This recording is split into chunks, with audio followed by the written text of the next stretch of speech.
Continuamos con Cerrando la Noche y en esta parte del programa vamos a intentar, ¿verdad?, y lograr tener una interesante conversación con Carlos de Peña. Carlos de Peña es un cientista social, porque quien es doctor en ciencias sociales es un cientista social, un analista del comportamiento de la sociedad y de sus organizaciones.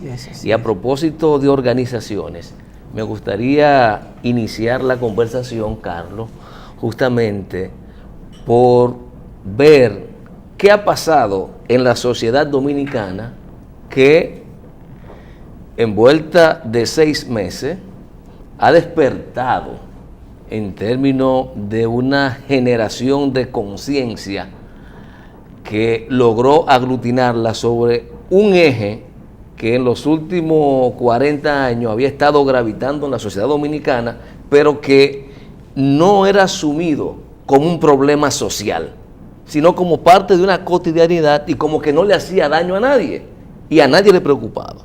Y de buenas a primeras se ha convertido en el principal elemento que ha inspirado el despertar de la sociedad dominicana. ¿Qué ha pasado? Buenas noches, señores. Buenas Muchas noches, gracias siempre bienvenido. por invitarme al espacio, agradecido de la oportunidad para compartir con la audiencia y con ustedes. Bueno, de entrada, es un fenómeno peculiar del siglo XXI. Yo decía hace un tiempo en un foro académico que en el siglo XX nos acostumbramos, sobre todo en los años 80, post la crisis de abril del 84, y en los 90, con las crisis económicas, sobre todo la del 91, a estas movilizaciones populares, organizadas por sindicatos, por ejemplo, por casos de Copadeva, por organizaciones barriales, por frentes de masa de partidos políticos. Pero este fenómeno del fin de la impunidad, que se denomina Marcha Verde, en términos mercadológicos casi, o sea, como marca, pues es algo muy propio de este siglo. Es un fenómeno de redes sociales, es un fenómeno de clase media, es un fenómeno masivo, o sea, de ciudadanos que usualmente e históricamente no se habían movilizado en la República Dominicana de la forma en como lo están haciendo ahora. Eso responde, antes que nada, a una crisis del sistema político.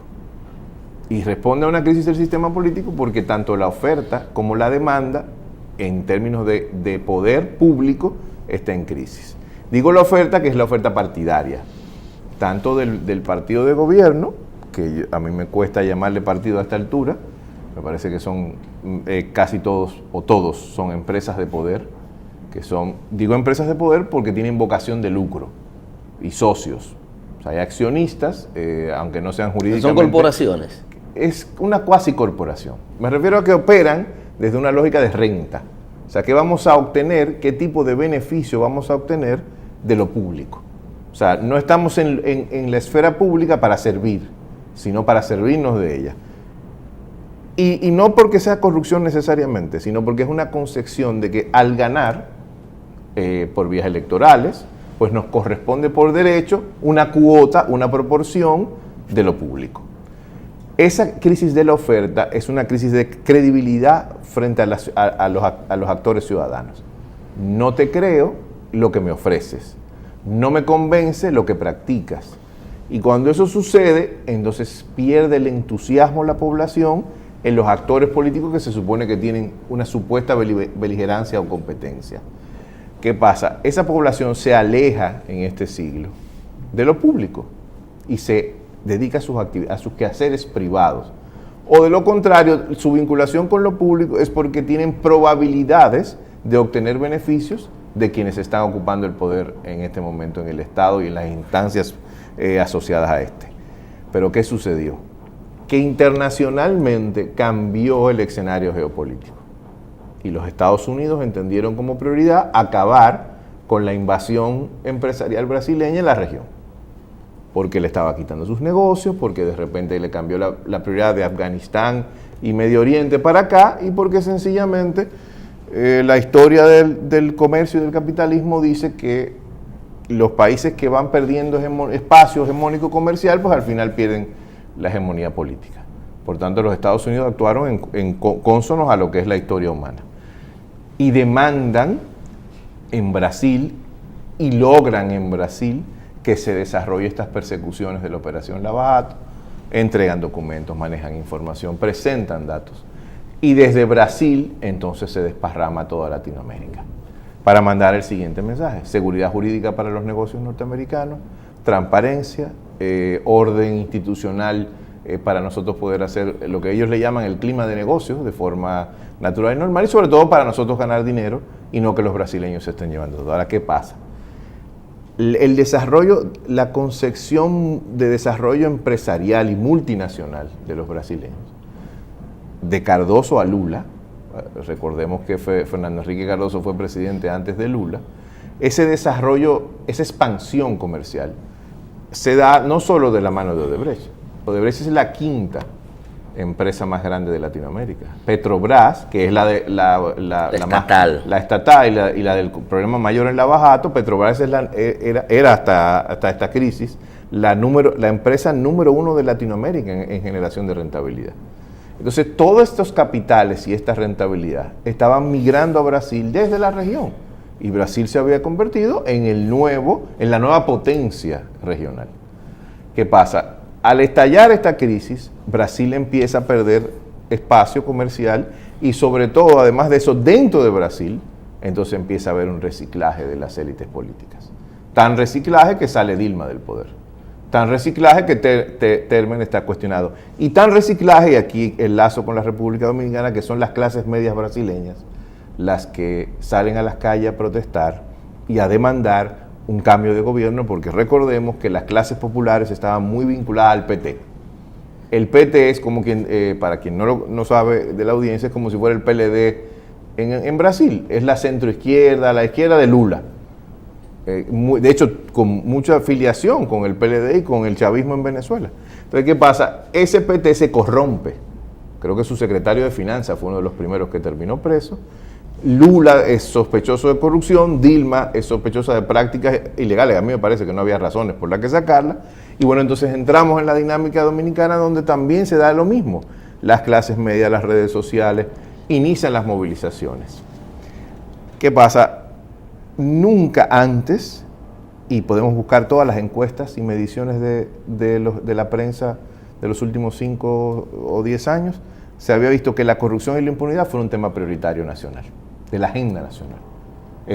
Es la seguridad ciudadana, el trabajo, pero la corrupción y la impunidad, de hecho hasta hace pocos años, salía en la prensa análisis que decía, bueno, el dominicano no le da importancia a la corrupción y la impunidad, y de repente si algo ha logrado la Marcha Verde, dentro de todos los logros, es una especie de pedagogía ciudadana, donde todo el país sabe lo que es la Marcha Verde, por qué se están movilizando, qué pasa con la corrupción y la impunidad, qué es Odebrecht, y eso ya es un paso de avance importante, contra un escenario anterior donde la gente no le daba relevancia. Lo que no ha pasado con la Marcha Verde y con esos procesos es la traducción en las clases populares de que eso es determinante para su vida. Todavía no, o sea, quien se moviliza... No ha conectado. No diría que no ha conectado, sino que no ha implicado un impacto directo, porque es un tema moral. O sea, el tema de la impunidad en abstracto es moral, o sea, alguien está tomando lo indebido, es ético si se quiere poner. Y lo ético no entra dentro de las transacciones cotidianas de la economía. Pero perdón, Carlos, en términos populares. Te interrumpo muy levemente, sí, pero recuerda también que la corrupción no está exclusivamente en el terreno gubernamental, en el sector oficial. También hay corrupción en el sector público, privado. Sí, pero lo que está yo te entiendo perfectamente. De hecho, pero en términos sociológicos de investigación de la sociedad. Lo que es permisivo, sí, en el Estado es permisivo en la economía. O sea, el capital se mueve indistintamente, o sea, es dinero. El circulante no dice, este circulante es público, este circulante es privado. Es circulante. Y cuando las prácticas son corruptas, pues el dinero va a circular privado o público. Bueno, de hecho, Odebrecht es una firma privada. Sí, sí. O sea, señores, es una relación entre una multinacional y una corporación que tiene supuestamente unas estructuras de gobernanza y unas prácticas de transparencia. De hecho, Odebrecht cotiza en bolsa. A quienes penalizan en Estados Unidos es a Odebrecht USA, o sea, a la matriz que cotiza en la bolsa. No, pero hay gente que dice, no, pero están en Miami. No, bueno, están en Miami trabajando porque esa es una empresa probablemente distinta dentro del holding. Por ejemplo, Odebrecht Dominicana entiendo yo que es la que está encausada aquí. No es Odebrecht Paraguay o Odebrecht El Salvador, porque las multinacionales, en cada instancia, en cada país donde van, el gerente de país depende de la filial formalizada en ese país, es decir, con el Registro Nacional de Contribuyentes del país en cuestión. Por tanto, está bajo la sombrilla jurídica de las leyes, en este caso dominicanas. O sea que la que se está juzgando aquí es la Odebrecht Dominicana, a pesar de lo que se pueda decir en Brasil y de lo que se pueda obtener de documentación en Brasil. Pero quiero cerrar el tema de por qué esas clases medias se movilizan en equivalencia a Sudamérica, porque no solamente para mí lo están haciendo en Brasil, lo están haciendo en Venezuela también, por otras razones. Pero estas clases medias dominicanas están pidiendo fin de la impunidad, siendo esas clases medias las que llevaron al PLD al poder. O sea, es un porcentaje importante de ese sector de clase media decepcionado del voto que emitieron probablemente en 2004, 2008, sobre todo a partir de 2004, que es cuando dicen, bueno, el gobierno de Hipólito Mejía nos ha dañado la economía, nosotros como clase media vamos a votar por el PLD, que es la alternativa. En lugar de ir a las calles, fíjense que en el 2003 no hay movilización popular, sino que se sustituye el gobierno del presidente Mejía automáticamente por unas elecciones. Sí, recuérdate que faltaban pocos meses ya para las elecciones. Por eso, y el o sea, pueblo no hubo una crisis. Prefirió esperar. Esperar, no, pero es un pueblo inteligente. Sí, o sea, sí, utilizó los mecanismos democráticos en lugar de crear una crisis social aguda frente a una crisis económica abusiva. Sin embargo, bajo esas circunstancias, ahora nos encontramos en que lo que se ha desatado no es producto de una crisis económica, sino que es producto de una interpelación de las clases que precisamente, que es a lo que me refiero, esas clases que votaron por el presidente Fernández y por el presidente Medina, en este momento dicen, oye, pero me has engañado tanto tiempo, ya no me engañas más, estoy cansada de esta relación tuya con el Estado y sobre todo de la falta de institucionalidad y de condena y de sanciones a los casos evidentes, no solo de Brecht, sino que está OISOE, bueno, todo lo que sabemos. Entonces, ese es el grueso de la movilización. Quizás por eso es que todavía son tan pacíficas, estéticamente tan bonitas, son marchas sumamente atípicas. Pero yo pienso que también eso tiene una explicación sociológica también, Carlos. Claro. Evidentemente que quien está en la calle es la persona que tiene un poquito más de educación, es la No, y persona que puede en ir. principio, no solamente que puede ir, Por el poder que en adquisitivo. principio es el más golpeado, porque en definitiva las clases muy bajas de la sociedad viven básicamente de las dádivas que le da el Estado. Entonces esa persona, el tema corrupción todavía no lo impacta, no lo moviliza. No lo interpreta. No lo interpreta como que eso es causal. Como que le hace daño. ¿Tú entiendes? Porque, bueno, esos son unos muchachos ahí que quieren que saque el gobierno. Piensan así de verdad. Entonces, bueno, lo que pasa es que la cotidianidad, la batalla con el estómago diaria, claro, es la batalla más importante del ser humano. Entonces una persona Entonces, con escasos ingresos y con una baja educacional no se mueve tan fácil. Por eso es que históricamente cambios sociales, por estos factores, los cambios sociales están básicamente motorizados por la clase media. Así es. No son los obreros, se suman al final. Bueno, si tomamos como referencia la modernidad y sobre todo el siglo XX, claro, porque quienes se movilizaron durante la Revolución Francesa eran las masas, pero terminaron usadas, como casi siempre, por la burguesía, sabemos cómo terminó todo. Claro que sí. Manipulados. Manipulados. O sea, que sí que es cierto, es un patrón histórico, podríamos decirlo así. Bueno, en el 65 acá, en el país, un sector determinado, además de la clase media, revolucionaria y militar, yo creo que hay un sector determinado del pueblo de la capital, de los barrios que se movilizó. La gente de a pie que se involucró una ahí parte. Y en el 84. Pero luego ha sido las clases medias, pero siempre han encontrado, Junior, un canal de expresión política. Claro. O sea, un partido, un líder, era Peña, era Bosch, era el PLD, era el PRD. Pero en este momento, y es una de las cosas que más me ha llamado la atención de este fenómeno, los políticos de oposición, las oposiciones no han podido capitalizar porque la Marcha Verde los ha subsumido. De hecho, es tan tal que esa parte le ha beneficiado relativa y temporalmente al gobierno, porque los opositores están todos bajo una sombrilla llamada Marcha Verde, donde la gente dice: no me hable de política y no me vendas candidatura, háblame del fin de la impunidad. Claro. Para la ciudadanía es un logro, pero para el opositor que está calculando cómo va a ganar una regiduría, una senaduría, una diputación, una candidatura presidencial, el proceso se convierte en un obstáculo, porque a esta altura, en su ciclo natural del partido, deberían estar en otro escenario. Antes de una pausa, Carlos, que yo creo que muchas veces una de las discusiones que tengo permanentemente con los doctores así, es que esa visión cortoplacista de la sociedad, cada 4 añitos hay que ver la sociedad. Claro que es una retranca, pero deben verlo mejor como un factor positivo, porque en definitiva... Lo que pasa es que es un mercado. Es el mercado, pero en definitiva... Y les preocupa ya que el mercado no los deja desarrollar su estrategia. La nomenclatura social de ese nuevo sujeto, nuevo sujeto, hay que definirlo así. Aparentemente como un nuevo sujeto en República Dominicana, le está trazando una pauta a ese bloque opositor. Le está trazando una pauta que, si la interpretan correctamente, pueden sacar beneficios políticos, inclusive electorales. Después de la pausa, a mí me gustaría volver ahí, porque hay un detalle histórico delicado para ellos, para esa generación. Sí. Con tu permiso, los amigos televidentes, conversamos con el sociólogo Carlos de Peña. Vamos a ir a una pausa. Luego a la pausa, como ustedes escucharon, vamos a entrar ya en profundidad con este cuestionamiento, con esta pregunta que dejó en el aire de Junior Espinosa. Vamos a la pausa.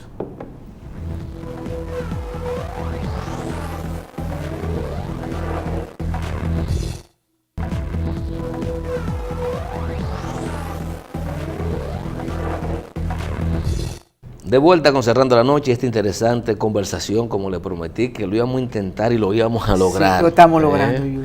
Con Carlos de Peña. Sí. A la pausa, Carlos, básicamente... el patrón histórico que creo que nos quedamos ahí, de la oposición. Sí, de la oposición, las crisis, y cómo esta configuración y este nuevo sujeto social también le brinda una oportunidad, y creo que le está trazando una pauta a los sectores políticos de cuál debe ser su comportamiento en lo adelante. Sí, yo creo que hay una ganancia de causa en ese aspecto, independientemente del Poder Judicial y de los resultados que tenga el caso de Brecht. Yo creo que los políticos se lo van a pensar un poco antes de practicar estas nocivas y tóxicas ejercicios de corrupción. Ahora bien, lo que decía fuera del aire es que hay un problema para las oposiciones tradicionales, y es que este movimiento está desafiando también las prácticas convencionales de hacer política, porque tiene una nueva ética, no la ética del siglo XX, y porque tiene una nueva estética, es decir, fondo y forma actúan en la Marcha Verde de forma distinta. O sea, es la puerta que se abre, que dilató mucho, a mí me parece, en el siglo XXI, es una puerta que se abre a una praxis, a un ejercicio político diferente. O sea, a que yo no tengo que tener esa estructura partidaria grandísima, esa militancia tan comprometida. O sea, es una militancia de momento, de coyuntura. Simpatizo, me acerco, pero me retiro, porque mi vida es más prioritaria que la política. O sea, lo público y la relación mía con lo público no es la que era en el siglo XX, de que el Estado lo atrapa todo, sino que mi vida no depende del Estado. Lo que no quiero es que el Estado me perturbe mi vida, ni me moleste, ni que el partido, ni que el líder sean obstáculos para mi existir. Entonces, ese tipo de relación que implica, por ejemplo, una vocación, sobre todo de los más jóvenes, a no respetar jerarquías. Eso es una novedad interesante dentro de la propia Marcha Verde. Tú ves todos estos liderazgos, a estos actores que a mí me merecen respeto, quizás sí, porque soy un poco mayor, pero los más jóvenes ni le interesa, ni le importa, ni saben quiénes son, ni tampoco le dan la relevancia que nosotros, por ejemplo, quizás le demos. Eso es un cambio profundo de lectura, porque a esos políticos les está costando aproximarse a una población electoral que va cambiando, que va mutando sociológicamente y que a la larga va a responder a otros estímulos que no van a ser los tradicionales de usted habla bien, usted es importante, usted es relevante, usted está rodeado de guardaespaldas, sino qué tan próximo, por ejemplo, y cercano es este político a mí y a mis intereses. Y ya eso cambia el poder electoral, eso va a cambiar la lógica de captación de votos. La relación de poder entre el elector y la oferta en este 2020 va a cambiar. Y digo que va a cambiar, primero porque probablemente no sean los mismos actores. Digo, a menos que alguno que otro quiera suicidarse políticamente y ser tan obstuso de no entender que hay un momento, y no me refiero solamente presidencial, sino en general, inclusive en las direcciones de los partidos tradicionales. O sea, ya el relevo... La gente agota ciclos. Para hay gente social. Yo creo que hay gente que va a dar rueda de prensa el día antes de morirse. O sea, insisten en las mismas prácticas. O sea, por ejemplo... Lo vimos en el pasado proceso electoral, lo vimos, de un candidato casi a punto de morir que dio una rueda de prensa, lo vimos. No, pero más allá de eso, es que el joven de hoy no ve la rueda de prensa. O sea, no ve ese ejercicio. A mí me interesa mucho. Mis hijos no ven los periódicos, ni lo leen tampoco. Pero porque sus contenidos están alojados en otros lugares. Y nosotros tenemos como políticos y como actores públicos que entender que la composición social dominicana cambió y que este mundo en general cambió. Y no por la tecnología, porque uno usa un celular o una tablet, sino porque la manera en cómo el joven procesa información es distinta a nosotros. Y entonces ese joven va a ser elector. O sea, la democracia de este siglo va a implicar unas premisas y unos puntos de partida que le va a dar mucho trabajo a gente que, aunque se gaste 100 millones de pesos, conseguirse un 30 o 40% del electorado. Carlos, hace unos días hice un comentario en la revista 110 con relación a la lesión que yo entiendo nos da Correa al decidir irse. Rafael Correa. Yo pienso que ese es un fenómeno a estudiar. Me han dado, hasta dicen con que el no, cubo. que vuelve. Que vuelva. Está de doble moral. Quizás vuelve, pero sí, ahora pero tiene una crisis con Lenín Moreno, una crisis de... Claro, obvio, es una pero crisis de interpretación. entendió que la revolución ciudadana no es él, es un proceso. Sí.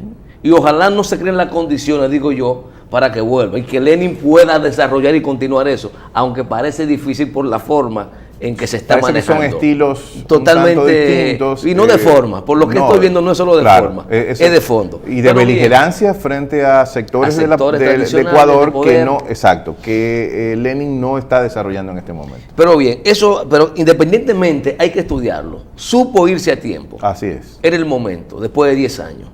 Dejó un país encaminado mejor que como en una línea ascendente. Así es. Los otros que se encarguen. Y de hecho lo dijo. Y él cuando se va dice, no son unas vacaciones. Aprendan a vivir sin mí. Ojalá, como todos los ciclos... El tiempo lo dirá. Claro, porque mira la coyuntura venezolana ahora.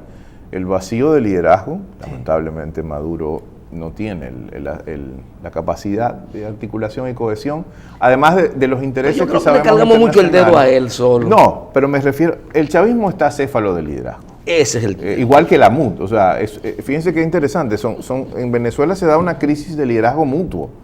O sea, son dos fuerzas en conflicto que no tienen capacidad de cohesionar a una gran parte de la... Si la MUD tuviera capacidad de cohesionar a la mayoría, hace rato que el chavismo no fuera gobierno, y viceversa. Entonces es un conflicto tablas. O sea, queda empate. No es, por ejemplo, el caso de la hegemonía del PLD acá, donde tienen dos periodos. O sea, hay un notable hasta Odebrecht. Ese es un asterisco que todavía no se ha analizado. Carlos, eso que tú dices. Hasta Odebrecht, el PLD parecía durar un siglo, el PRI de México, pero se les cruzó en el camino esto y algo para mí, sobre todo el 22 de enero, sí, esa es la fecha cambió clave para ellos. No el caso, no los presos, no las siguientes marchas, no. El 22 de enero, que fue la primera inmensa, y con el sentimiento que había ahí, dijo, no, espérate, alguien dijo... La frustración. Y alguien dijo, no más. Y desde ese momento yo creo que el PLD se va a encontrar con serias dificultades para cruzar el umbral del 50%. Porque, fíjense, la crisis económica española hunde al Partido Popular, pero lo hunde al 30%. No desaparece. No desaparece. Podemos no puede romper el bipartidismo completamente. Y el PP, cuando la crisis empieza a evolucionar, se va reciclando y ahí se queda ahí resistiendo el 30%. Es el 35% del doctor Balaguer. Entonces eso va porque va a gravitar. Eso va a gravitar. O sea, que suponer que esta crisis se hubiera llevado de encuentro el porcentaje electoral del PLD era iluso. Ahora, lo que sí pasó es que lo aleja del umbral de mayoría al que ellos han estado acostumbrados a obtener y los aleja de algo muy interesante, de la capacidad económica para lograrlo. Y eso pone muy interesante el porvenir electoral en ese factor, Carlos, sobre todo dinero y posibilidades de mayoría. ¿Tú crees que el conjunto de fuerzas sociales, políticas, ciudadanos independientes que no militan en nada, que sencillamente se sienten indignados por 40 años de corrupción sin consecuencias en la República Dominicana, todo ese conjunto será capaz de entender que lo importante no es el quién, sino el para qué? Porque esa es una de las enseñanzas que nos está dando este movimiento social. Hay un debate muy intenso. Yo tengo varias semanas en los espacios que yo puedo hacerlo, debatiendo esto de las rutas. O sea, ¿y ahora qué? De la Marcha Verde y de todo el proceso.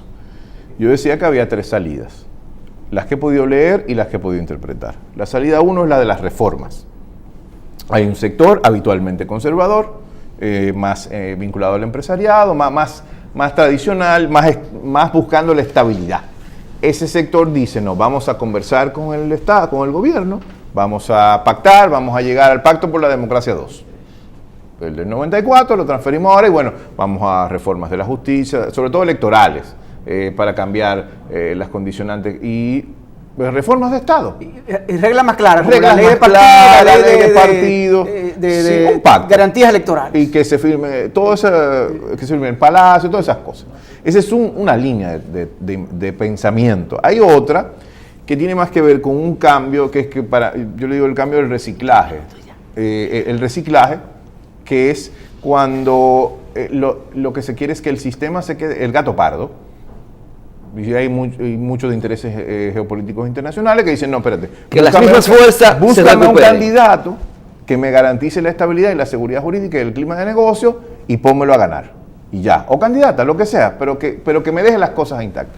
La tercera vía, y es la que más dificultad está encontrando por la resistencia del status quo, es la construcción de una alternativa electoral diferente, de una propuesta que cale con lo que le llama el Macron dominicano. Eso va a ser difícil. Bueno. Y va a ser difícil, y lo decía creo que Adriano Miguel en el Diario Libre, va a ser difícil porque precisamente todas las fuerzas sociales que reciben beneficios de este sistema, y no solo el PLD, conspiran contra esa posibilidad. Sería lo natural. O sea, lo natural frente a la crisis de credibilidad política es, bueno, que nazcan ofertas políticas. Pero lo que ha decidido el status quo es cualquier cosa menos eso.